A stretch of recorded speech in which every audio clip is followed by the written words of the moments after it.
Hi, my name is Claire Blackburn, and I'm going to be talking today about public opinion, and I'm going to be talking specifically about the media and their influence and who they are when it comes to politics and public opinion.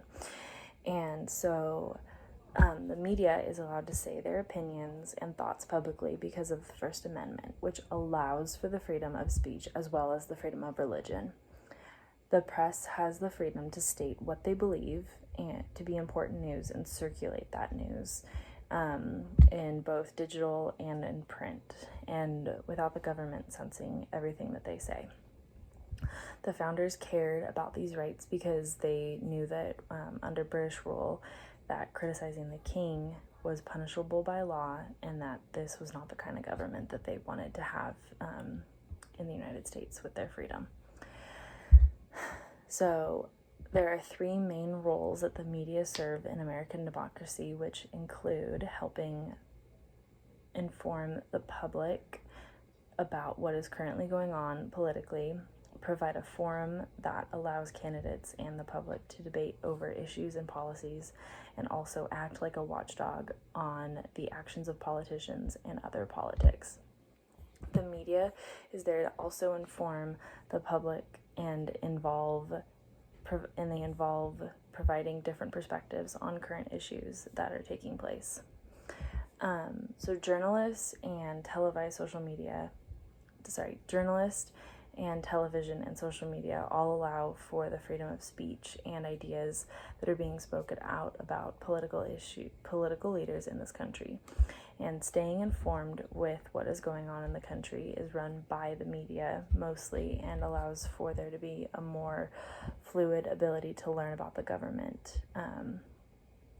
You can also do this by going to different websites that that also have political information on them. And with the media, the public can either disagree or choose to agree with what they're saying. And all these ideas come together to create self-government and democracy and allow for a better system that allows for individuals to align with a party and vote and have a say in what they want for this country. One of the more influential forms of media is social media.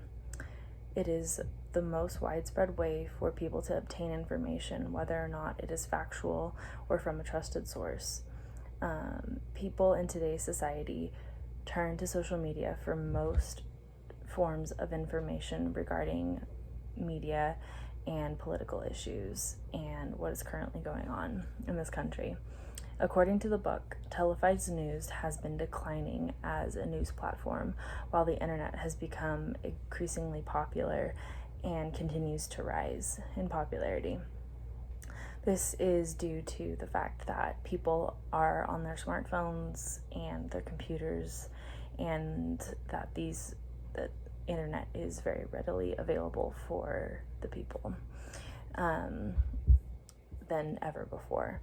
And so this is more common to be using the internet as a source of information, and not as much the news channels. Over the last century, newspaper and radio have been two large ways that media have been able to spread information about what is going on politically. As television became more popular, this was also another way that the public was able to obtain information and learn more about what was going on. News used to take longer to travel than it did today. People were told information after the fact of an occurrence, or they were not, or the next day, or it took a while for the news to travel across the country. But today we can have information simultaneously or instantaneously as something is going on. The media coverage today is faster and more widespread than ever before. and it'll also allows for more people to be involved in what is going on and know information about the politics and the policies and the laws that are being created and passed and what politicians are doing while in office. Through the media, we are able to through the media, we're also able to form better ideas and opinions about the government and do research to confirm facts and see if the media is saying true facts, and not just attempting to create an illusion of something that is going on. Something that has been going on in the last couple months is that the media influenced public understanding about what the president was doing and telling the public, and they said that the president was telling the public to inject themselves with disinfectant or to drink bleach, which was not occurring. Another large interest of the media was that many were continually making remarks about President Trump taking hydroxychloroquine in order to prevent any coronavirus symptoms from arising.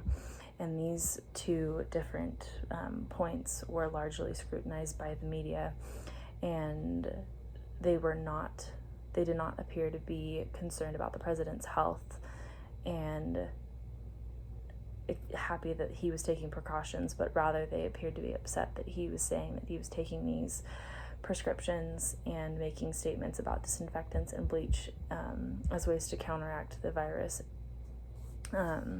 Instead of making it a positive thing, they turned it into something that was extremely negative, and twisting the president's words. Instead, many took which caused many to look at the president as being incompetent, which was not what was actually occurring. They did this to stir the people and make them upset about the coronavirus and what the president was doing, rather than focusing on what was more important, which was focusing on those who were actually sick and taking precautions for those that were healthy to ensure that the virus was not continually spreading, and finding a way for us to create a way for people to get back to their normal lives. Thank you.